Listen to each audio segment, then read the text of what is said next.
주님의 이름으로 인사합니다. 할렐루야. 오늘은 여러분 귀한 분 우리 교회에 오셨습니다. 손문성 선교사님 오늘 같이 말씀을 전해 주실 터인데요. 손 선교사님은 우리 감리 교단 목사이시고 한국 감리교회 파송 선교사이십니다. 인도네시아, 말레이시아에서 12년 동안 사역을 하셨고요.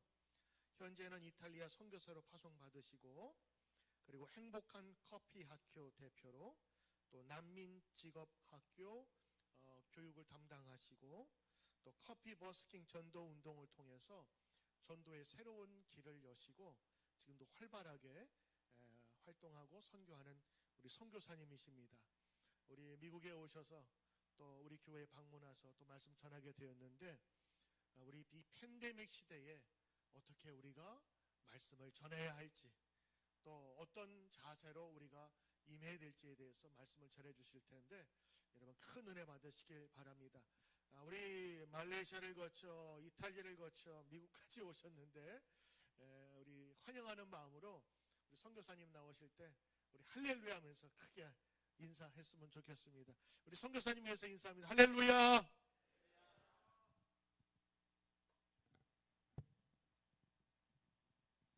감사합니다. 손문성 선교사입니다.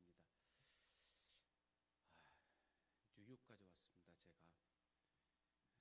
마스크를 써가지고 웃으시는지 안 웃으시는지 못 느낍니다. 못 느끼니까 편하게 해도 될 것 같습니다. 할렐루야. 15년 전에 인도네시아 선교사로 파송받아 갔습니다. 인도네시아는 큰 나라입니다. 미국도 참 큰 나라이지만 인도네시아 저 북쪽 끝에서 남쪽 끝까지 비행기 타고 5시간을 날아가야 됩니다. 미국은 땅이 많지만 인도네시아는 바다가 많아서 작아 보이는 것뿐입니다. 인구도 2억 4천만 명입니다. 미국 다음으로 큰 나라가 인도네시아이기도 합니다. 그 중에 중부자바 섬이라고 하는 그 자바섬은 1억 2천만 명이 살고 있는 수도가 있는 주섬인데요. 자바 종족 자체가 무슬림 종족이어서 그 가장 큰 무슬림 분포가 아마 그곳에 있다 해도 과언이 아닐 만큼 인도네시아는 많은 무슬림들을 보유하고 있습니다. 인도네시아는 그 주민등록 중에 기독교, 불교, 천주교, 무슬림이라고 하는 다 종교가 표기되어 있습니다. 그래서 기독교인으로 살아간다는 것, 직업을 찾는다는 것이 그리 수월하지 않은 그런 상황 속에서도 인도네시아는 2천만 명의 기독교를 보유하고 있습니다. 별로 감동을 안 하시는 것 같군요. 메단 같은 데는 기독교 종족이 많아서 한 40%가 넘는 지역도 있고요. 머나도라고 하는 머나도 종족은 아예 기독교 종족입니다. 90% 정도가. 그래서 그 종족별로 조금 분포도가 달라서 그렇지 인도네시아는 2천만 명의 기독교를 보유하고 있는 나라이기도 합니다. 하지만 제가 사역했던 곳은 자바 종족이 있는 97%, 98%가 무슬림 지역에서 사역을 하면서 그 안에서도 어렵지만 교회를 일구고 있는 12개 교회, 이연의 4지방에 속한 감리사님과 함께 사역을 하고 있었는데 늘 마음 한구석에 무슬림 젊은이들을 어떻게 만나지? 라고 하는 숙제를 가지고 있었습니다. 그러던 중에 미국 선교사들이 카페를 열어놓고 그 안에서 성경 공부도 하고 또 커피도 가르치고 영어도 가르치는 이 카페가 처치가 될 수 있구나라는 모습을 보면서 커피를 배워야 되겠다라고 생각을 하게 됐습니다. 세계에서 커피를 가장 많이 생산하는 나라는 브라질입니다. 33% 정도의 커피를 생산하고 있습니다. 두 번째가 베트남인데요. 사회주의 공산주의 국가이면서 커피를 많이 생산하고, 중국, 미얀마 다 사회주의 국가이면서 커피를 많이 생산합니다. 세 번째는 콜롬비아, 네 번째는 인도네시아.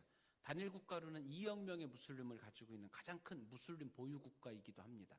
그리고 중동의 무슬림 지역, 중북부 아프리카의 무슬림 지역에서 커피가 생산되어집니다. 다섯 번째는 인도, 13억의 힌두교를 가지고 있는 인도, 네팔, 방글라데시, 스리랑카 지역이 커피 산지이기도 합니다. 다시 아시아로 넘어오면 태국, 미얀마, 라오스, 캄보디아 불교권 지역이 커피를 많이 생산합니다.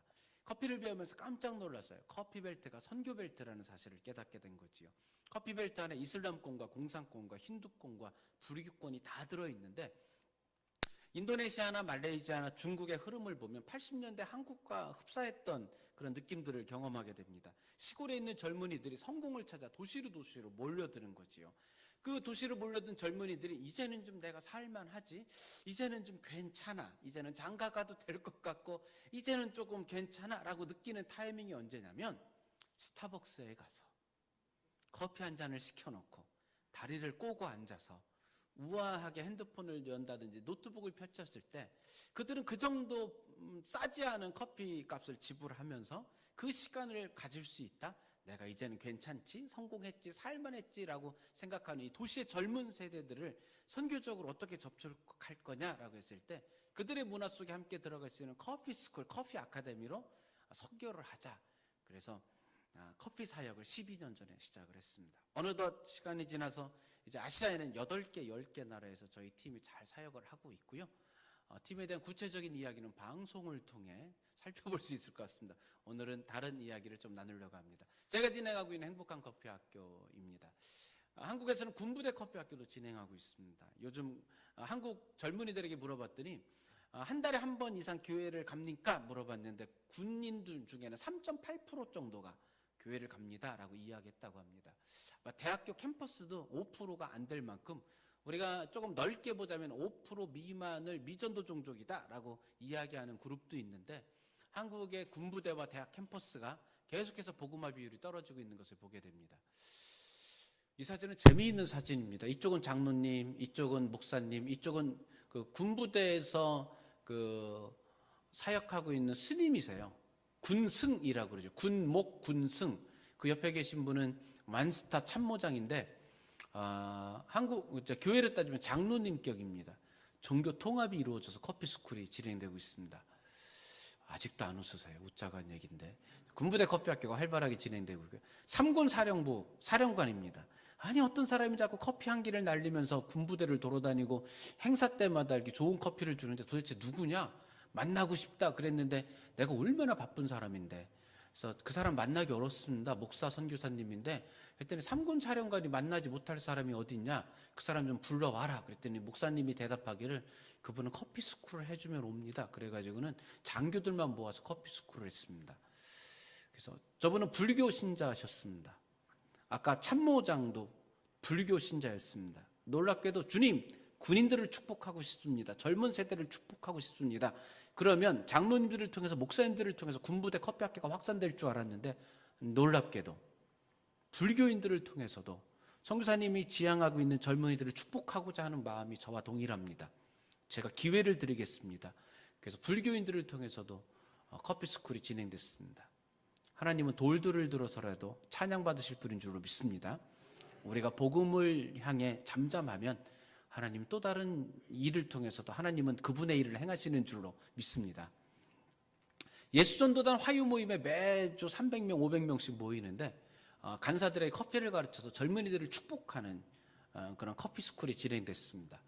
1시간 전부터 커피를 내리니까 막 로비에 예배 전에 50명, 100명씩 모여서 함께 커피를 마시면서 은혜를 나누고 예배를 들어갑니다. 예배 5분 전에 막 와서 참여하는 것과 예배 1시간 전에 와서 커피 마시고 교제 나누고 삶을 나누고 예배하는 건 다릅니다. 오늘 제가 커피를 탔어야 되는데 할렐루야 끝나고 커피 맛을 보여드리겠습니다. 이렇게 예쁘게 정성스럽게 이건 전도 커피 잔입니다. 밖에 나가서 커피 전도를 합니다. 택시기사분들에게 버스기사분들에게 찬양하며 야외 전도하기 위해서 만든 커피잔입니다. 하나님께서 미국 땅에서도 커피 학교에 대한 마음을 주셨습니다. 그래서 미주 지역에서 커피 스쿨이 잘 진행되고 있는데요. 이쁘지요? 이상의 반응이 없어. 시애틀에서 진행했던 선교사 대회 때 저희 팀이 가서 커피 사역을 했습니다. 특별히 미국 땅에서는 하나님께서 한인들을 축복하신 줄로 믿습니다. 막 500명, 1000명, 5000명 모이는 교회들이 있는데 얼마나 교회가 큰지요. 참 자랑스럽게 세계 선교를 하고 있는 모습을 보면서 너무 감사했는데 한편으로는 LA에 있는 그 거대한 교회, 주차장 1주차장, 2주차장이 셔틀버스가 운행될 만큼 큰 교회인데 조금만 옆으로 가보면은 아르메니안 처치가 한 20명, 15명 모여 있고 또 베트남 교회가 또 연약하게 있고 여러 다민족 교회들이 20, 30명 예배하면서 버거워하고 있는데 그들을 향해 우리가 5,000명 교회가 한 20명씩 이렇게 셀이 나눠져 있는 셀들이 1년에 한 2번씩만 이렇게 함께 가서 우리는 9시 예배 드리고 11시 예배를 그 다민족 교회, 연약한 교회들에 가서 함께 앉아서 예배만 드려줘도 얼마나 힘이 날까. 갈 때 그냥 가야 돼요? 빵 사들고 가야 돼요? 빵도 사들고 가고, 갈 때 커피를 배워가지고 핸드드립으로 커피를 정성스럽게 대접하면서 함께 예배하면 이 연약한 다민족 교회들이 얼마나 기뻐할까. 하나님 그 마음을 주신 거예요. 그래가지고 아까 그 미주 국등방, 이걸 어디 가서 얘기해. 미주 복음방송에 가가지고 방송에다 대고 주님 주신 마음을 이렇게 나눈 거예요. 그랬더니 LA에 있는 여러 교회들이 연락이 와서 선교사님 그 뜻과 소원에 저희도 한번 동참하고 싶습니다. 그래서 커피 스쿨을 진행해 가지고요. 지금은 LA의 스페니쉬 강사, 영어 강사, 또 사이프러스 시티홀, 배드민턴장 여러 지역에서 사역이 활발하게 일어나고 있고요. 시애틀 팀은 노숙자 사역, 캠퍼스 사역도 활발하게 잘 진행되어지고 있습니다. 하나님께서 비즈니스 미션 트레이닝 스쿨이라고 하는 꿈을 주셨습니다. 특별히 커피 문화, 또 난민 사역에 대한 마음을 계속 주셨었는데 아마 10년, 15년 전부터 난민이 계속 이슈가 됐었습니다. 우리에게 다가오는 난민, 멕시칸 장벽, 이 난민 이런 것들은 우리 이미 이제 되게 불편한 존재, 잘못하면 위험한 존재. 그래서 제주도에 예멘 난민들이 오는 것 때문에 한국은 발칵 뒤집혀졌었지요. 이거는 우리의 입장이고 사회적인 입장인 것 같습니다. 그럼에도 불구하고 하나님의 입장에서의 난민은 어떤가라는 마음을 주셨던 거지요. 중동, 강력한 무슬림 지역, 그 공동체 속에서 살아가다 보면 평생 죽을 때까지 예수 그리스도 십자가에 대한 구원의 복음을 한 번도 들을 수 없었던 하나님의 백성인 그 무슬림 지역의 백성들에게 하나님은 오래오래 참으시다가 한 번은 기회를 주고 싶었던 거예요. 다른 방법이 없었어. 그들 내전을 통해서도 안 되고 다른 방법이 없었는데 정말 극한 상황에 난민으로까지 떠돌아다녀야 되는 그 난민으로 자기들의 삶의 터전을 잃고 떠나봤는데, 배를 타고 그리스에 간신히 다다랐는데, 배를 타고 터키로 도망와 봤는데, 그곳에서 처음으로 만난 사람, 먹을 것을 찾아 소식을 듣고 가봤는데, 그래서 일주일 동안 거기서 간신히 피해서 먹고 쉬고 회복하는 중에 그들이 누구인가 봤더니 그들은 그리스도인들이었었고, 아무 조건 없이 나눔을 줬고, 아무 조건 없이 입을 입혀줬고, 왜 그런가 너무 고마워서 그들이 주는 쪽복음을 받더니 그곳에 예수 그리스도의 생명이 있는 것을 깨닫게 됐고, 그러면서 지난 몇 수년간 1년에 10,000명 이상의 무슬림들이 하나님께로 돌아왔다라고 선교 보고되어지는 지역이 많을 만큼 난민은 그 땅을 사랑하는 하나님의 백성을 사랑하는 하나님의 작품이다라고 했을 때 사회적인 해석은 불편할지 몰라도 하나님은 죽기 전에 그들에게 한 번쯤은 복음을 전하고 싶었던 하나님의 간절함이 포함되어 있는 것이 난민이었지 않나, 이렇게 중동에서는 해석하고 있는 선교사님들의 이야기를 들을 수 있었습니다. 또 하나의 난민은 같은 형태는 아니지만 아마 북한 탈북자들일 수도 있습니다. 북한 안에 살았더라면 한 번도 복음을 들을 수 없었던 그들의 체제 가운데에 어렵게 한국으로 와봤더니 너무 잘 사는, 곳곳에 십자가가 있는, 그래도 교회 가면은 뭔가 사랑받을 수 있는, 그래서 복음을 듣게 된, 아마 탈북자도 또 다른 하나님의 안타까움 가운데 이루어진 또 다른 형태의 하나님의 복음의 방법이다라면 우리가 그들을 품어야 되지 않겠는가. 근데 그들 난민들을 향해서 정말 복음과 함께 살아갈 수 있는 어떤 직업을 주고 싶다라는 간절한 마음, 그 마음을 가지고 제가 인도네시아 말레이시아에서 12년간 사역을, 아시아에서 사역을 하다가 이제 이탈리아로 선교지로 옮겨가게 됐습니다.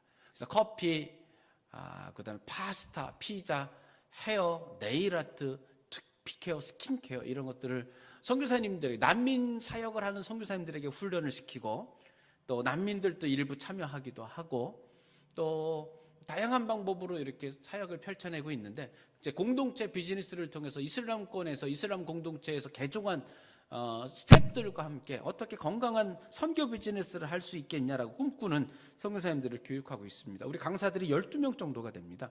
두피케어 강사는 한국의 두피케어 협회 회장이에요. 장윤희 박사라고.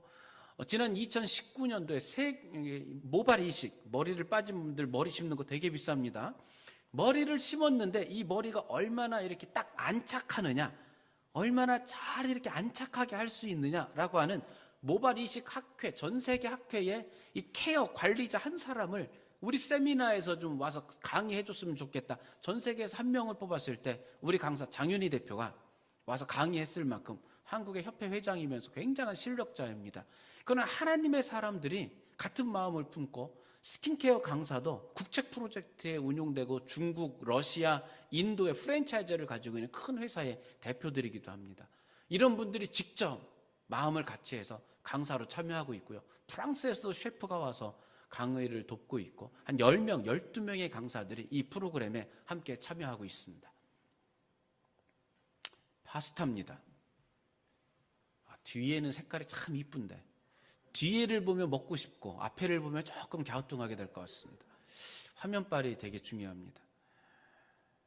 태국에서 비즈니스 선교를 하고 있는 선교사입니다. 3만 불을 들여서 피자집을 시작했는데 지금은 피자 가게가 3개가 됐습니다. 산족에서 배우지 못한 친구들을 데려다가 피자 기술을 배워서 하나씩 맡겨서 사역을 하고 있고요. 이분이 이제 파스타도 배우고 커피도 배워서 계속해서 큰 평수 10평을 가지고도 젊은이들을 복음과 함께 힘있게 살아낼 수 있는 그 고민을 하면서 함께 사역하고 있습니다. 프랑스에서 온 셰프이고요.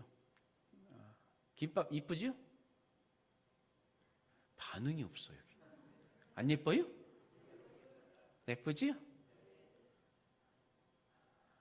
BTS라고 하는 세계적인 한류의 문화를 한 번 더 확장시킨 아미들. 아마 아미들끼리는 한류에 대한 긍정적인 마음을 가지고 있는 것 같습니다. 제가 이번에 방문한 목적 중에 하나는 미국 젊은이들을 대상으로 이세권, 영어권 아이들을 대상으로 김밥 스쿨을 한번 해보고 싶은 욕심이 있습니다. 아이들의 방법의 선교 패턴은 좀 달라질 수 있습니다. 우리는 가서 선물 주고 또 선교지를 방문하고 교회 세우는 일일 수 있지만 아미들은 세계적인 아미의 조직이 있습니다. 우리가 이 김밥 스쿨을 하고 떡볶이를 배우고 불고기를 배우고 김치 조금 만드는 거를 배워가지고 우리 2세 젊은이들이 영어권 아이들이 우리가 중동의 터키로 프랑스로 단기 선교를 간다. 그러면 여기에 있는 아미 회원 몇 명이 터키에다가 연락을 할 겁니다. 우리가 이번에 터키를 방문하게 되는데 터키에 있는 아미 친구들 중에 한 10명을 초대하고 싶다. 같이 한국 문화인 김밥도 만들어 먹고 싶고 떡볶이도 함께 만들고 싶고 이 불고기도 만들어서 비빔밥도 만들어 보고 싶은데 혹시 관심이 있는 사람들은 우리 한번 같이 미팅을 하자. 그러면 터키에 있는 아미들, 터키 청년들이 모일까요? 안 모일까요? 모이겠지요. 그럼 이틀 동안 모여서 김밥 만들며 하하호호하고 떡볶이 만들어 먹으면서 막 하다 보면 일단 부어라 마셔라. 먹자 잘 먹자. 식구가 되면 친해진다 안 친해진다? 친해지지요. 어찌 보면 무슬림 젊은이들을 우리의 방법으로는 만나는 것이 참 쉽지 않은데 한 번 만나서 공연 보여주고 선물하면 끝인데 암이라는 이름으로 한류라는 이름으로 저는 김밥을 가지고 선교지에 들어가면은 이틀 3일 동안 얼마나 재미있게 전도자들을 만날 수 있는지 먹고 쉬고 또 만들고 하하호호 하다가 1대1로 앉아서 넌 뭐가 기도 제목이니? 뭐가 힘드니? 이런 삶들을 나누다가 나는 예수 믿는 사람인데 나도 그 힘든 시기가 있었지만 내가 말씀 안에서 극복할 수 있었다. 너의 기도 제목을 주면 내가 돌아가서도 기도할게. 카톡으로 서로 친구하자. 아마 이런 젊은이들의 또 다른 방법은 더 강력한 선교적인 툴이 될 거다라는 마음을 가지고 있습니다. 젊은이들이 선교하기 싫어서 믿음이 없어서가 아니라 그들의 방법을 갖는다면 우리 세대보다도 훨씬 파워풀한 선교의 시대를 살아갈 수 있는 젊은 세대들을 한번 축복하고 싶은 거지요. 돌돌 말아 김밥보다는 이게 훨씬 멋있고 우아하지 않습니까? 할렐루야. 반응이 없어도 그런 줄로 믿습니다. 그래서 이 사역을 잘 감당하고 있고요. 이거는 이제 헤어컷 사역을 감당하고 있습니다. 두피 케어. 저를 봐주시겠습니까? 이 중동의 여인들은 이걸 뭔가 이렇게 쓰고 다닙니다. 이렇게. 그래가지고 이 두피가 항상 건강하지 못해요. 우리가 잘 살펴봐야 될 게 얼굴 면적이 더 커요? 두피 면적이 더 커요? 지금 속으로 다 웃고 계신 거지요? 설교 재밌게 듣고 계신 거지요? 마스크를 써서 분간이 안 돼. 큰일 났어 지금. 이 두피 면적이 훨씬 큰데 이 두피가 건강하지 못해서 축축 처지면 어떤 일이 벌어지냐면은 자꾸 이마에 주름이 잡혀요. 눈이 밑으로 처져요. 그래가지고 위 눈썹이 이 눈을 덮어요. 그래서 이거를 끄집어 올려야 돼요. 다른 방법은 뭐예요? 두피를 짱짱하고 건강하게 만들면 이게 딱 당겨져 가지고 눈꼬리가 올라가고 이마에 주름이 없어지는 줄로 믿습니다. 피부가 중요해요? 두피가 중요해요? 둘 다 중요해요. 근데 우리는 자꾸 얼굴만 피고 얼굴만 찍어 바르는 거예요. 이런 중동의 여인들에게 이 한국 TV를 보면은 왠지 한국 화장품을 바르면 한국 케어를 받으면 다 송혜교처럼 될 것 같다고 착각하는 중동의 여인들에게 우리 선교 비즈니스, 기독교 공동체가 이런 좀 거룩한 비즈니스를 해보자는 거예요. 근데 우리가 하기에는 되게 두려운데, 선교사들이 뭔가를 시작하기에는, 선교 공동체가 하기에는 너무 두려운데, 우리 강사들 같은 그런 해외의 프랜차이즈를 가지고 있는 실력가들이 뒤에서 백업해주고 서포트해주면 쉽게 할 수 있다라는 거죠. 선교사님들이 와서 두피 케어를 배우고 스킨 케어를 배우고 그들이 이제 함께 공동체가 진행합니다. 일단 스킨 케어, 두피 케어는 쿠폰을 끊으면 10장이에요. 아까워서 10번은 와야 돼. 그래서 두피 케어, 스킨 케어는 값이 조금 비싸야 회원들이 잘 와요. 그래가지고 눕혀놓으면 1시간 동안 이뻐져라 쪼물딱 하면서 케어를 하는 거지. 한 3번, 4번쯤 왔을 때는 마음이 열려요. 그럼 커피 한 잔 마시면서 이렇게 마음이 탁 열려진 상태에서 누워있으면 그냥 속상한 얘기가 나오는 겨. 우리 아들이 요즘 너무 속썩여가지고 아주 마음이 아프다고. 그래서 머리도 많이 빠지는 것 같다고. 그럼 얘기를 해야지. 걱정하지 말라고. 당신이 우리 집에 손님으로 왔을 때부터 내가 당신을 위해 기도하고 있었노라고. 다 잘 될 거라고. 당신이 믿는 알라, 내가 믿는 하나님이 당신의 인생을 축복할 거라고. 걱정하지 말라고. 쥐가 뭔디 나를 위해 기도해. 근데 속으로는 고마워요, 안 고마워요? 고맙지. 그 다음에 오면은 또 힘든 이야기를 하면은 기도 제목으로 적어서 내가 기도했다고, 오늘 새벽에도 기도했다고, 걱정하지 말라고. 이러면서 나의 삶을 간증으로 나눌 때에 이슬람권, 무슬림권에서 공식적으로 선교하기는 힘들지만 이런 친구가 되고 삶을 나누면서 사역할 수 있는 비즈니스의 어떤 공간이 확보된다라면 그거야말로 선교적인 공동체 비즈니스로 튼튼하게 서갈 수 있지 않겠나. 그런 것들을 난민들에게 직업학교로 연결을 해서 저런 교육을 펼쳐낼 수 있다면 정말 파워풀한 선교적인 시대로 넘어갈 수 있겠다 사역을 하고 있습니다. 터키에서 선교사님들 50분을 초청해서 저희들이 사역을 했고요.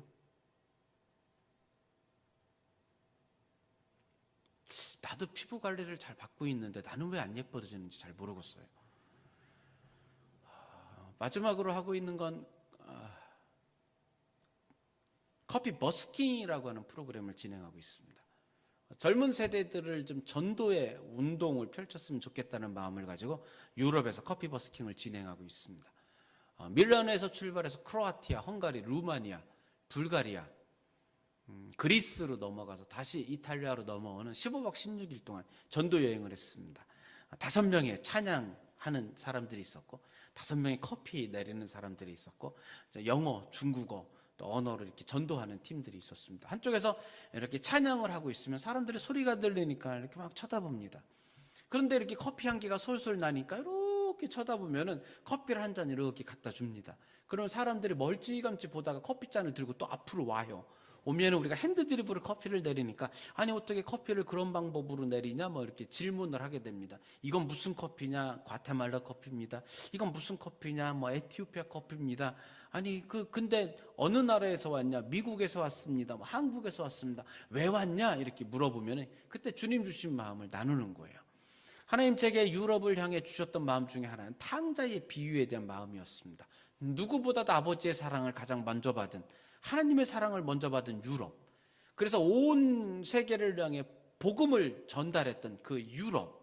근데 어느 순간 유럽이 탕자와 같은 마음을 가진 거예요. 아버지 없이, 하나님 없이, 아버지의 간섭 없이 나의 분깃을 가지고 뭔가를 하면은 아버지보다 더 성공할 수 있을 것 같았고, 아버지보다 더 멋진 인생을 살 수 있을 것 같았고, 하나님 없이도 기가 막힌 우리의 인생을 살 수 있다라고 생각했던 탕자가 이렇게 떠나버린 거죠.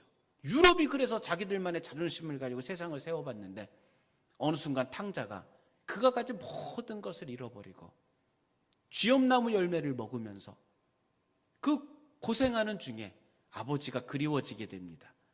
그럼 아버지를 향해 왔을 때에 아버지가 반가이 반겨줬는데 유럽이 하나님을 떠나서 자기들의 삶, 자기들의 복지, 자기들의 자랑을 세워놨는데 만약에 하나님이 어느 순간 유럽을 탕자와 같이 가난하게 만든다면 그 유럽이 가난하게 돼서 아버지가 그리워서 아버지 품으로 온다면 우리 주님 양심이 있으시지 주님 오시기 전에 마라나타 우리 주님 재림하시기 전에 세계 선교를 감당했던 유럽이 한 번쯤은 회개하고 돌아올 기회를 주시지 않을까? 그 마음이 가슴에 확 꽂히면서 유럽이 회개하고 돌아오는데 문제는 아버지가 없는 거예요. 그 유럽을 품어낼 수 있는 그 주님의 교회가 없는 거야. 목회자들이 없는 거예요. 그 가슴을 부여잡고 함께 울어줄 성도가 없는 거예요. 너무 마음이 아팠었어요. 유럽이 선교지다라고 외쳐도 우리가 잠잠했던 우리의 모습들을 보면서 유럽이 정말 선교지라는 것을 깨닫고 그 유럽을 향해 복음을 외치는 젊은 세대들이 일어났으면 좋겠다. 그 땅을 밟아가면서 너희들 왜 왔냐? 왜 이 커피를 데리러 왜 왔냐라고 물어봤을 때에 하나님 우리에게 주신 마음은 하나님이 너희는 복의 근원이라 말씀하셨다. 유럽을 통해 온 열방이 복음을 받은 것처럼 너희는 복의 근원이라 말씀하셨다. 하나님이 너희 유럽을 다시금 축복하고 회복하길 원하신다 말씀하셨다. 그래서 우리가 너희들을 축복하고 이 땅을 축복하러 왔노라 라고 이야기했을 때에 몇몇 사람들 은혜가 임했을지 몰라요. 유럽은 변하지 않았지만 이 복음을 함께 나눈 젊은이들의 마음이 불타오르기 시작했어요. LA에서 왔던 젊은이들이 선교사님 우리 커피 버스킹 또 준비하겠습니다. LA에서 출발해서 샌프란시스코, 오레곤, 시애틀, 밴쿠버에 이르기까지 선교사님 우리가 서부에서 커피 버스킹을 하면서 전도 무브먼트를 한번 해보고 싶습니다. 한국에서 온 젊은이들이 선교사님 저희가 돌아가면 다시 팀을 준비해서 유럽 땅을 다시 밟겠습니다. 하나님 유럽이 하나님께로 돌아오는 그때에 우리도 함께 기뻐할 수 있었으면 좋겠습니다. 그 마음을 가지고 커피 버스킹을 진행했습니다. 올해도 커피 버스킹이 2번이나 준비됐는데 했을까요? 못했을까요? 주여, 팬데믹 코비드 때문에 잘 못했습니다. 헝가리 부다페스트에서 사역하고 있습니다.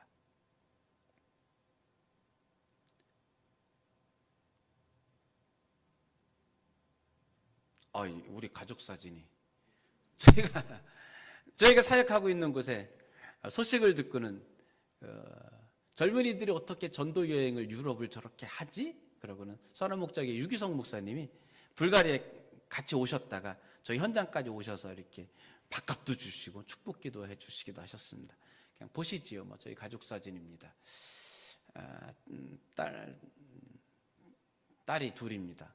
끝. 선교라는 어떤 부담감을 우리가 많이 가지고 있는 것 같습니다. 그래서 왠지 선교는 많이 헌신해야 되고 희생해야 되고라는 그런 마음들이 큽니다. 15년간 사역을 하면서 선교는 참 행복했습니다. 우리 큰딸도 고등학교를 다니지 않고 검정고시를 보면서 아빠 선교 현장을 같이 따라다녔습니다. 둘째 딸은 5년 동안 아빠를 따라다녔습니다. 중학교 3학년, 고등학교 3년, 작년까지 5년 동안 학교를 안 다니고 비즈니스 미션 트레이닝 스쿨 현장에 와서 스텝으로 섬기고 커피 버스킹을 함께 기획해서 호텔 예약하고 렌트카 예약하고 같이 돌아다니고 아빠 커피 스쿨을 같이 다니면서 선교라고는 이름으로 아빠 저도 선교사예요. 16살이 됐을 때 우리 딸들은 다 선포했습니다. 아빠 저도 선교사예요. 내가 학교를 다니지 않아도 하나님 저를 축복할 거예요. 아빠 아무 데나 가세요. 터키로 가셔도 좋아요. 헝가리로 가셔도 좋아요. 이탈리아로 가셔도 좋아요. 아무 데나 가세요. 아빠의 하나님이 아빠와 함께 했던 것처럼 나의 하나님이 나를 축복하시면 내가 한국에서 공부하든 터키에서 공부하든 헝가리에서 공부하든 이탈리아에서 공부하든 나의 하나님이 나를 축복할 거니까 아빠는 아무 데나 가세요. 아빠는 영어도 잘 못하고 이탈리아 가도 바빠서 이탈리아 말도 못할 거니까 내가 도와줄 거니까 아무 데나 가세요. 그렇게 말하는 딸들이 있어서 감사하고 행복하게 사역을 잘하고 있습니다. 그 둘째 딸이 드디어 올해 밀라노에 있는 대학에 입학을 했습니다. 감사하게도 학비가 한 학기에 1,000불밖에 안 돼가지고 역시 선교사에 따른 학교를 잘 골라가는 것 같습니다. 우리가 팬데믹 시대를 살아가고 있습니다. 제가 지난 2월 달에 뉴욕에 방문했습니다. 하나님께서 유럽에 하나님께로 돌아올 때 누군가 맞이할 사람이 있었으면 좋겠는데 유럽 자체적으로 그런 아버지 역할을 할 사람이 없다면 와서 누군가 도와야 되지 않겠는가. 뉴욕의 많은 한인교회들과 믿음의 사람들, 특별히 은퇴를 준비하고 있는 분들, 젊은 세대들은 영어가 가능하다 보니까 한국 교회보다는 이 동부에 있는 교회들이 거리상으로도 가깝고 유럽에 오면은 더 많은 역할을 할 수 있겠다라는 마음을 주셔서 작년에 제가 무작정 그냥 뉴욕 오는 비행기 티켓을 끊어가지고 뉴저지에 있는 킹사우나에서 열흘간 머물면서 주님 누구를 만나야 됩니까? 하나님 교회를 소개시켜 주세요. 누구를 누구든 만나서 제가 이 이야기를 나눠야 되겠습니다. 그러고 작년에 뉴저지 킹사우나에서 머물면서 사람들을 막 만나 찾아 돌아다녔습니다. 그러고는 지난 2월달, 3월달에 와서 제가 커피 스쿨을 뉴욕에서 진행하다가 코로나에 걸렸습니다. 병원에 입원해가지고요. 5일, 6일째 되는 날엔 병원에서 심각하게 의논했습니다. 5일이 되면은 뭔가 좀 회복이 돼야 되는데 회복된 기미가 보이지 않습니다. 어느 정도였었냐면 산소 포화도가 84, 85로 내려가면서 이걸 떼는 순간 1시간, 2시간 안에 호흡이 멈추는 단계까지 갔습니다. 몸을 뒤척이지도 못했고요. 화장실 가는 것조차도 거의 불가능할 만큼 너무너무 아팠습니다. 병원에서 포기하려고 하는 그때에 하루만 더 지켜보자라고 하는 그때에 하나님 말씀을 주셨습니다. 폐가 다쳐서 호흡이 안 되는 그 호흡 상황 가운데에 성경은 나에게 말씀하시기를 시편 150편에서 호흡이 있는 자마다 여호와를 찬양할지어다라는 말씀을 주신 거예요. 아멘. 호흡이 하나님께 달려있지 호흡이 코로나에 달려있는 게 아니다. 호흡이 하나님께 달려있지 호흡이 이 생명줄에 달려있는 게 아니다. 하나님 제가 찬양하기로 결단합니다. 그럼 그날부터 찬양하기 시작했어요. 말 한마디도 할 수 없는 그때에 찬양을 따라할 수 없으니까 이렇게 손을 들고 그냥 아멘 아멘 할렐루야만 외친 거예요. 병원에 누워있으니까 손 들기는 좋더라고요. 그냥 이렇게 손을 얹혀주면 그냥 침대에 올려놓으면 손이 들려지는 거니까. 그러고는 한마디도 따라하지 못했던 제가 둘째 날이 되니까 조금 따라할 수 있게 되고 셋째 날이 돼서 조금 이제 산소 포화도가 올라가니까 조금 숨을 쉴만 해주고 그러고는 딱 열흘이 되던 날 퇴원하게 된 줄로 믿습니다. 비싸요. 미국 병원 무지 비싸요. 얼마나 왔는지 아세요? 열흘 만에 병원비 12만 불 나왔어요. 할렐루야. 우리 아버지가 부자인 줄로 믿습니다. 병원비 냈겠어요? 안 냈겠어요? 직업이 뭡니까? 그래서 선교사요? 목사요? 한 달 인컴이 얼마입니까? 한 2,500불에서 3,000불 됩니다. 그랬더니 그냥 사인 2개 하세요. 그러고 사인 2개 했더니 퇴원하게 됐는데 그때 하루에 뉴욕에서만 700명씩 이렇게 코로나로 죽어나갈 때 참 미국 사람들도 병원에 입원하기 힘들었는데 지나가는 이방인을 살려준 이 뉴욕 땅이 너무 고마운 게 할렐루야. 그러고 나서 팬데믹이 뭔가를 이 코로나가 뭐고 팬데믹이 뭔가를 살펴보면서 과거에도 지금보다 더 힘든 팬데믹들이 있었구나. 그 팬데믹 때에 믿음의 사람들은 어떤 신앙을 지켰을까라는 것을 보게 됐습니다. 첫 번째 팬데믹은 로마 시대의 팬데믹이 있었습니다. AD 165년에 안토니우스 역병이라는 것이 돌게 됩니다. 이 정복전쟁을 나갔던 군인들이 돌아오면서 가지고 온 바이러스 역병이게 됩니다. 당시에 500만 명의 로마 시민이 죽임을 당하게 되는데요. 그 로마 인구의 4분의 1이 죽게 됩니다. 아마 지금의 바이러스 같은 상황이었던 것 같습니다. 그리고 90년 뒤 AD 251년에 다시 한번 키프리아누스 역병이라는 것이 돌게 됩니다.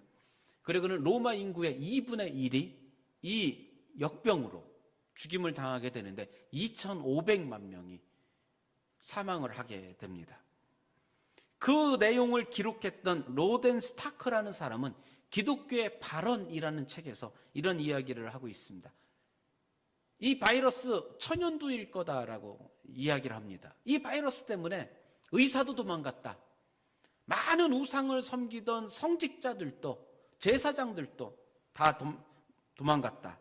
그리고 환자는 버림을 받았다. 근데 이상한 그룹이 있었는데 그들은 기독교 그룹이라는 사람들인데 그리스도인이라는 사람들인데 그들은 어떻게 처신해야 될지 무엇을 행동해야 될지를 우리 중에 누구보다 잘 알았던 사람들이고 그들의 삶은 달랐다. 이렇게 기록하고 있습니다.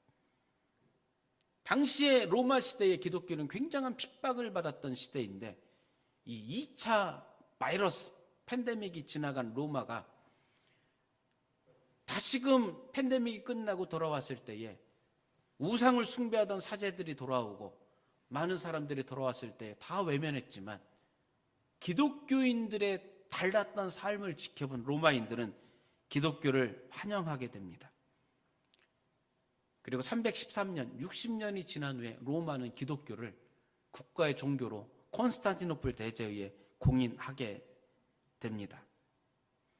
로마 시대의 팬데믹, 바이러스는 로마를 무너뜨렸지만 하나님은 그들이 세우는 로마 제국을 무너뜨리는 대신에 그 팬데믹을 통해서 기독교의 부흥을 이루었던 사실을 보게 됩니다. 두 번째는 아마 우리가 잘 알고 있는 14세기 흑사병이었을 것 같습니다. 6천만 명에서 1억만 명이 죽었다라고 이야기합니다. 전 세계 인구의 5분의 1이라고 이야기하고요. 유럽에서만 2천만 명 이상이 죽게 됐는데 유럽 인구의 3분의 1이 이 흑사병으로 사망했다라고 이야기합니다. 결론적으로는 노동력이 다 상실되어져 버렸습니다. 그래서 귀족들을 위해 일을 했던 농노들이 급감하면서 중세의 봉건제도가 붕괴하게 됩니다. 그리고 도시화가 진행되게 되고요. 도시화 상업을 통해서 근대 자본주의가 발생하게 됩니다. 르네상스를 꽃피우게 되고 중세는 막을 내리게 됩니다. 팬데믹은 그냥 잠깐 지나가는 것이 아니었습니다.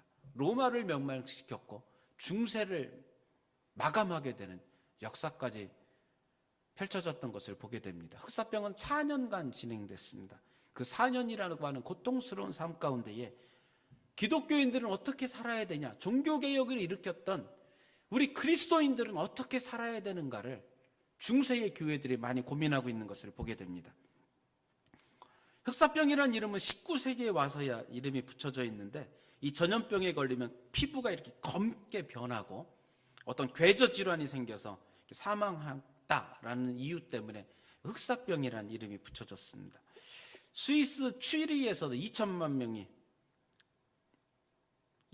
정도가 죽임을 당하게 됩니다. 그때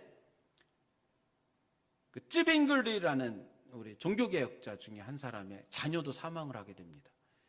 이런 아픈 사람들을 돌보다가 찌빙글리도 흑사병에 걸리게 됩니다.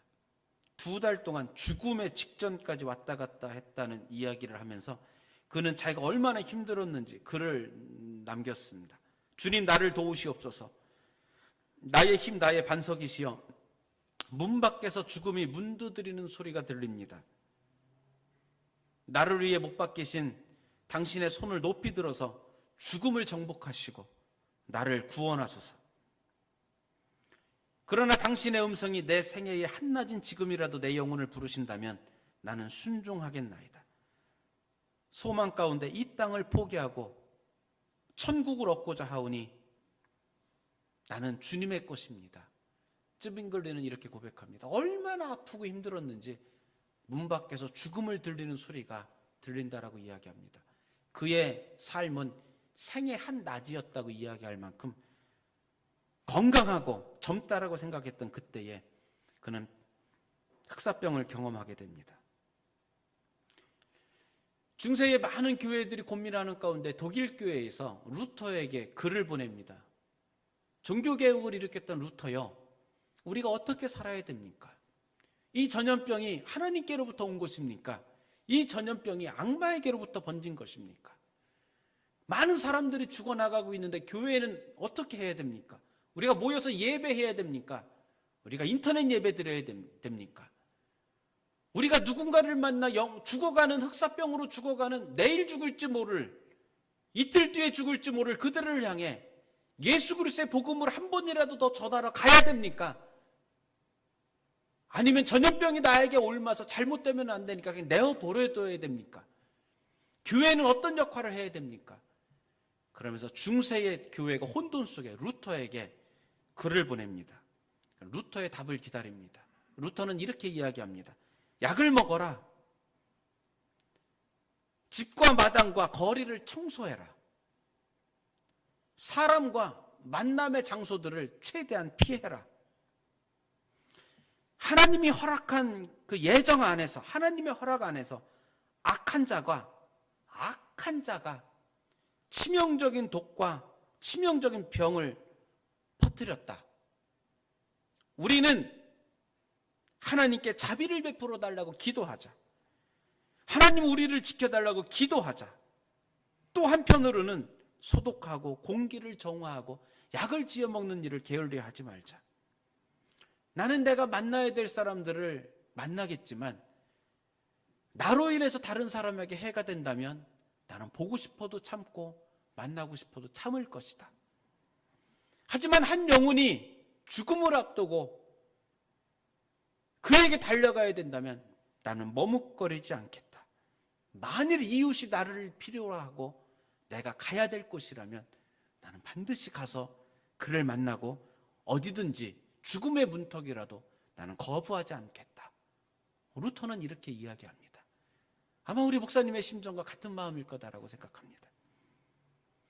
칼뱅 또한 그가 있었던 시절에 어머님이 흑사병으로 돌아가시게 됩니다. 그리고 흑사병이 제네바에도 창궐하게 됩니다. 제네바 시에서 시의원들과 함께 회의를 합니다. 우리 목회자들이 죽어나가고 있습니다. 어떻게 하면 좋겠습니까? 사역을 감당하다가 목회자들이 한 명씩 흑사병에 다 죽어나갑니다. 때로는 몇몇의 목회자들이 목회에 사임하고 그냥 자기 갈 곳으로 갔습니다. 이제는 우리가 이걸 감당해야 되는데 어떻게 하면 좋겠습니까? 라고 제네바 시의회가 회의할 때에 제네바 시가 이렇게 이야기합니다. 우리의 지도자 칼뱅 목사님만큼은 밖에 나가지 말아 주십시오. 안전한 곳에 있어 주십시오. 우리가 가겠습니다. 칼뱅 목사님은 우리가 지켜야 됩니다. 당신의 영향력은 없어져서는 안 됩니다. 이렇게 이야기할 때에 피에르 블랑쉐라고 하는 목사님이 대신 손을 들게 됩니다. 칼뱅 목사님이 가셔야 될 곳에 내가 가겠습니다. 내가 먼저 가서 흑사병으로 무덤에 들어가야 될 그를 향해 축사하고 기도하는 그 자리에 내가 대신 가겠습니다. 병원에 가야 된다면 내가 가겠습니다. 이러면서 피에르 목사님이 자원하게 됩니다. 그 상황 가운데 칼뱅은 피에르 목사에게 편지를 씁니다. 흑사병이 여기서도 격렬한 기세로 시작되었고 감염된 사람들 가운데 단지 몇 사람만 목숨을 건질 수 있습니다. 우리 동료 피에르 목사가 이들을 돌보겠다고 자원하였고 나는 잠자코 이 상황을 받아들였습니다. 만일 피에르에게 무슨 일이 생긴다면 다음에는 내가 가야 될 것 같습니다. 어떤 위험을 감수해야 될지 모르겠습니다. 나도 두렵습니다.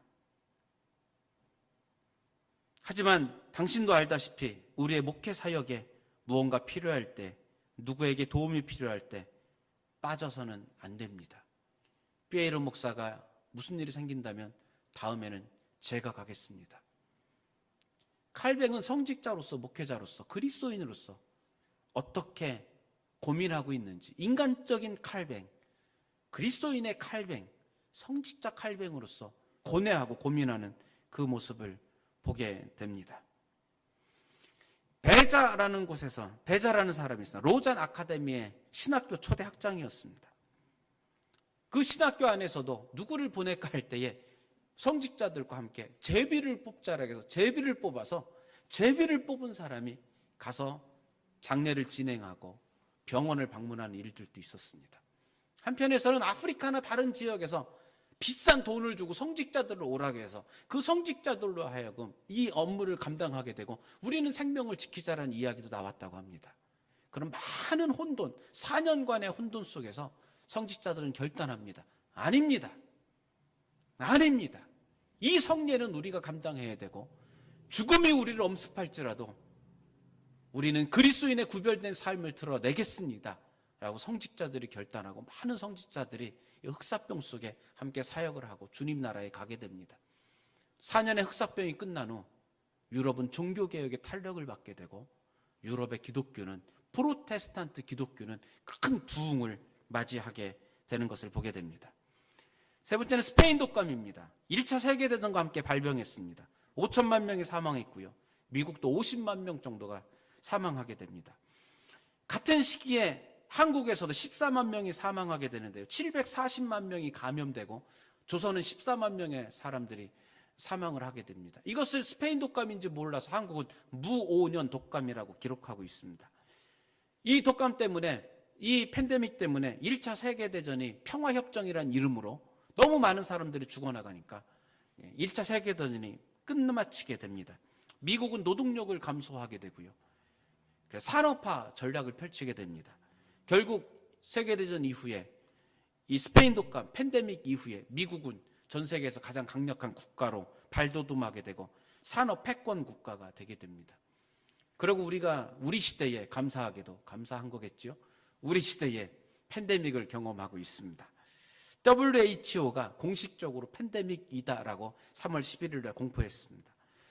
사실 죽어나가는 숫자로 본다면 로마 시대나 흑사병 중세 시대나 이 시대에 비하면 3분의 1의 인구가 죽지 않았으니까요. 죽음의 숫자를 놓고 본다면 그닥 이렇게 두려운 건 아닌 것 같습니다.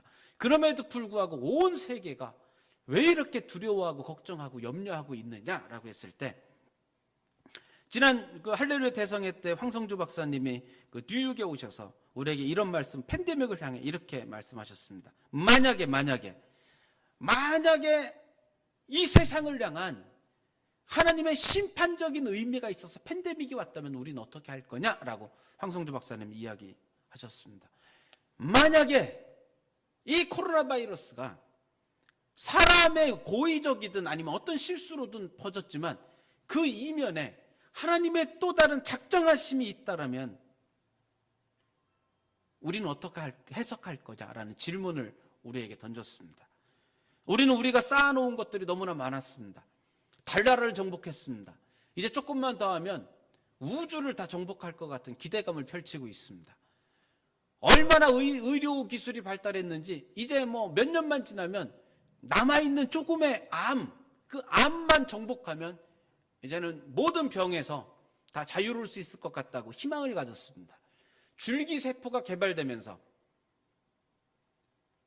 지금 기술이 조금 부족하더라도 냉동, 코마 상태에 넣어놨다가 10년 뒤에 줄기세포가 더 발전이 되면, 이식을 받으면 사람은 100년, 120년, 150년 나름 인간이 할 수 있는 영생을 할 수 있을 것 같은 굉장한 의료기술에 대한 바벨탑을 쌓고 있었습니다. 호화 유람선을 만들었습니다.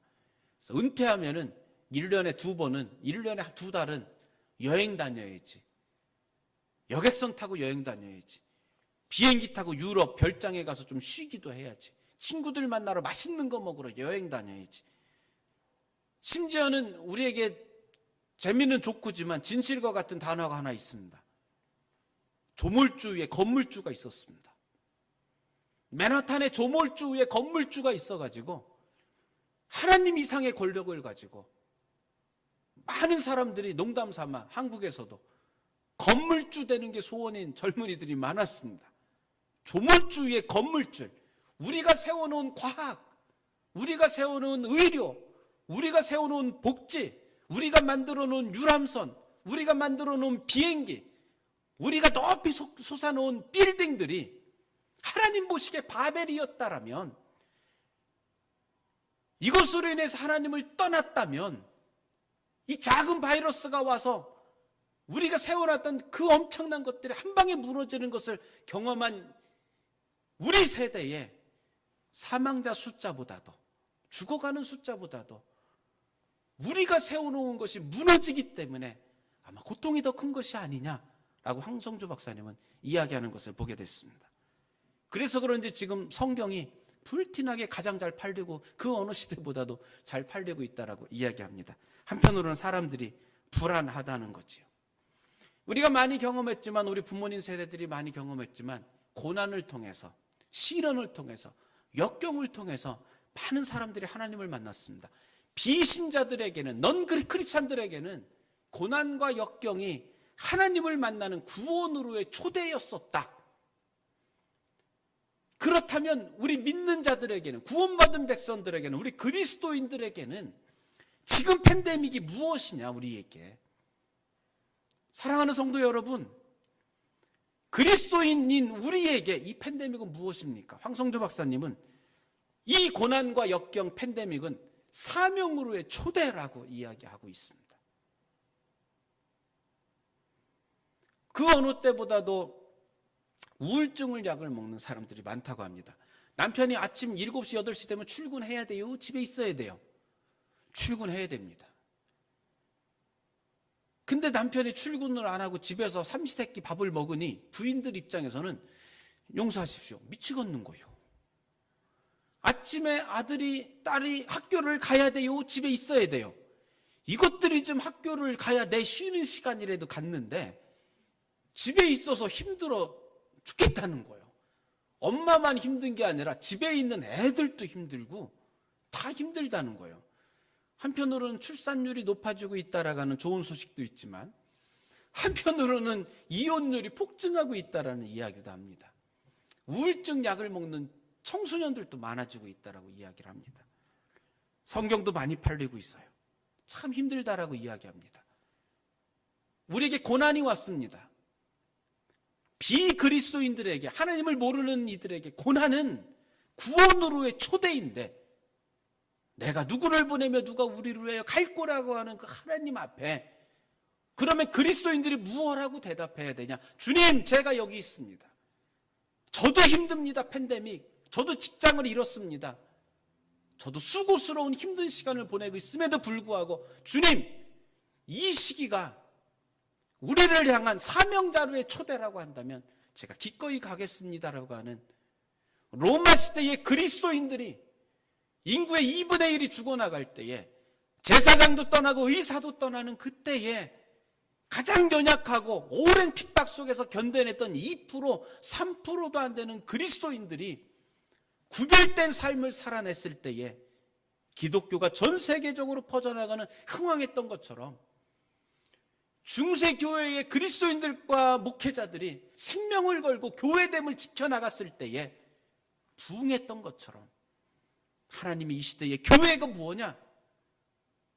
지난 수십 년간 습관을 따라 우리가 예배하기를 당연히 여겨왔고, 때로는 습관을 따라 선교하는 일에 익숙해져 있었고, 복음과 상관없이도, 주님과 상관없이도 우리는 많은 습관을 따라, 우리의 방법을 따라 하나님을 섬겨왔는데 그 예배가 무너져 버렸어요. 마스크를 쓰는 불편함이 있어요. 거리를 둬야 돼요. 교회 오는 게 되게 불편해졌어요. 한 번도 생각해 보지 못했던 인터넷 예배, 비대면 예배가 이렇게 돼요.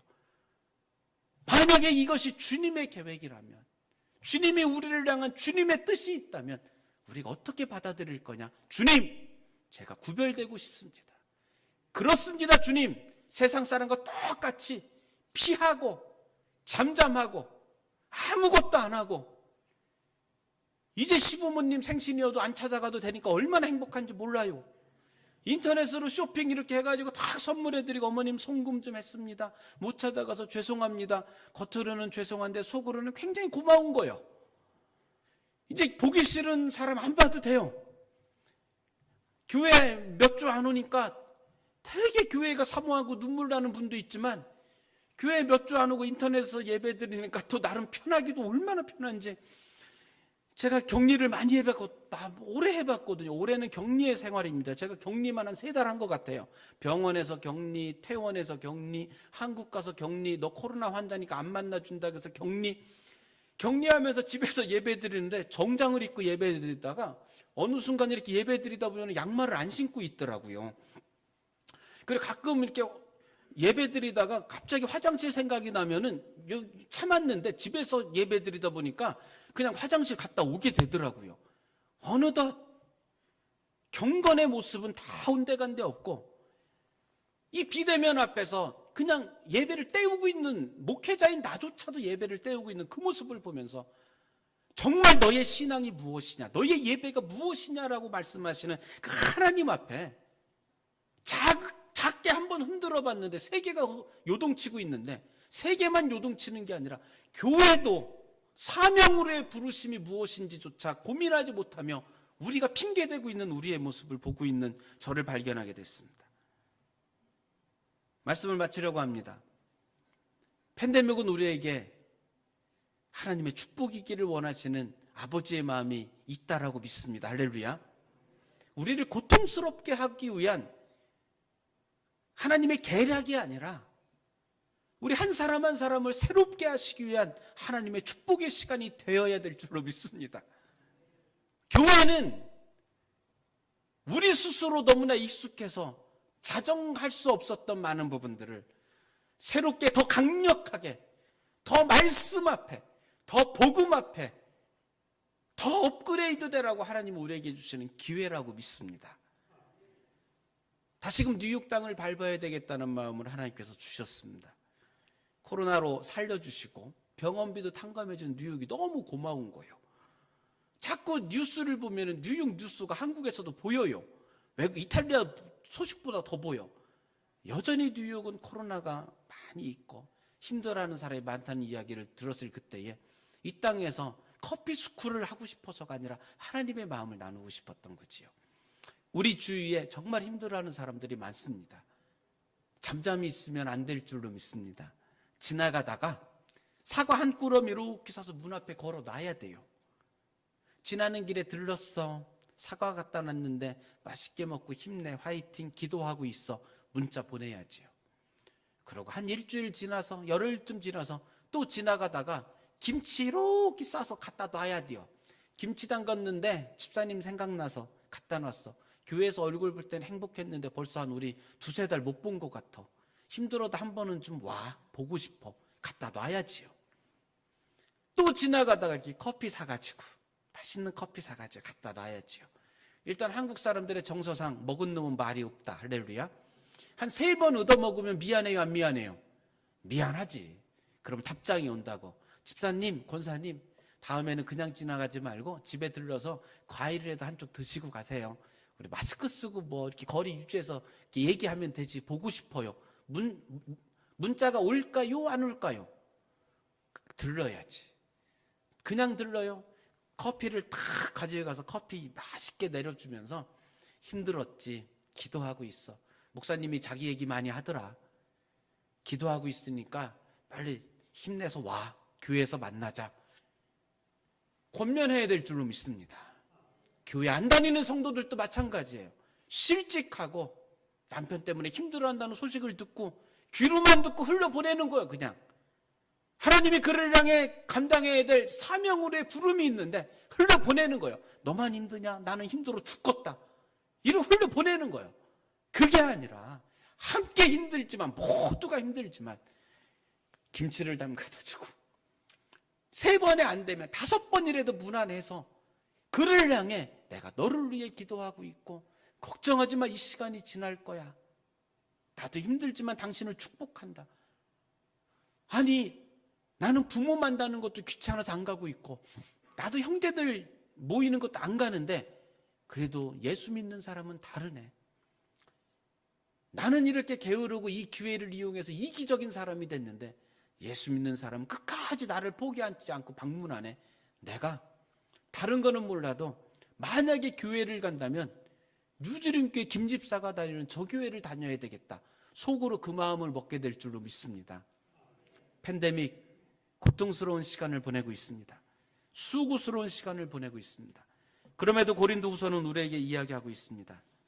우리는 멸망당하는 자들에게나 구원받은 자들에게나 하나님 앞에서 그리스도의 향기라고 이야기합니다. 할렐루야. 어떤 사람에게는 사망으로부터 사망에 이르는 냄새가 나고, 요즘 그런 것 같아요. 이 젊은이들의 언어가 생명의 언어가 없어. 욕 반, 말 반. 이게 욕인지 말인지 구분도 안 될 만큼 거칠은 말들을 해내요. 아주 얼마나 불평하고 안 좋은 말을 잘하는지. 근데 그리스도인은 우리에게서는 생명 생명에 이르는 그리스도의 향기가 난다라고 이야기하고 있습니다. 수많은 사람들처럼 어떤 많은 사람들은 하나님을 빙자하여서 혼잡하게 만들고 분열하게 만들고 하나님 없이 분열하게 만들고 혼잡하게 만드는데, 우리는 순전함으로 하나님께 받은 그 은혜, 하나님께 받은 사랑, 하나님께 받은 사명, 그것을 하나님 앞에서와 그리스도 앞에서 온전히 전한다라고 바울은 이야기하고 있습니다. 코비드, 팬데믹, 수고스러운 시간을 보내고 있지만 이 시간이 지나간 이후에 중세 교회가 부흥했던 것처럼 다시금 미국 교회가 부흥하고 새롭게 되고 한국 교회가 부흥하고 새롭게 되고 우리의 익숙한 방법으로 드렸던 예배, 우리의 익숙한 방법으로 해왔던 선교가 아니라 정말 고민하고 고민하며 다시금 말씀 앞에 엎드려져서 낮아져서 하나님의 방법을 간구하며 예배하고 선교하는 그 시대가 우리에게 도래한다면, 하나님은 우리가 살았던 이 시대에, 우리가 살고 있는 이 시대에, 우리가 섬기고 있는 뉴드림 교회 우리 공동체 속에서 하나님의 부흥과 하나님의 영광을 맛보게 될 줄로 믿습니다. 기도하겠습니다. 우리 주님 감사합니다. 우리를 택하여 불러주시고 우리를 그리스도의 향기라 말씀해 주셔서 감사합니다. 우리에게 생명의 향기, 생명에 이르는 귀한 사람이다라고 말씀해 주셔서 감사합니다. 팬데믹 이 힘든 시기, 저들의 기업과 저들의 직장과 저들의 비즈니스와 저들의 가정과 자녀를 돌보아 주시옵소서. 연약한 자로 남지 말게 하시고 믿음의 군사로, 말씀의 사람으로, 구별된 그리스도인으로 힘써 주의 향기를 증거해내는 뉴드림교회 성도들이 되어지도록 축복하여 주시옵소서. 특별히 간구하며 기도하오니 우리 조국 대한민국을 축복하여 주시옵소서. 또 간절히 간구하오니 미국 대선을 축복하셔서 말씀이 회복되고 하나님의 진리가 이 땅에 더욱 올바로 세워지고 이 땅을 세우신 하나님의 공의가 온전히 회복되어질 수 있는 귀한 지도자가 선출되어질 수 있도록 축복하시고, 분열이 사라지고 화합과 복음이 찬양되어지는 민족 되게 하여 주시옵소서. 감사하며 예수님의 이름으로 기도합니다. 아멘.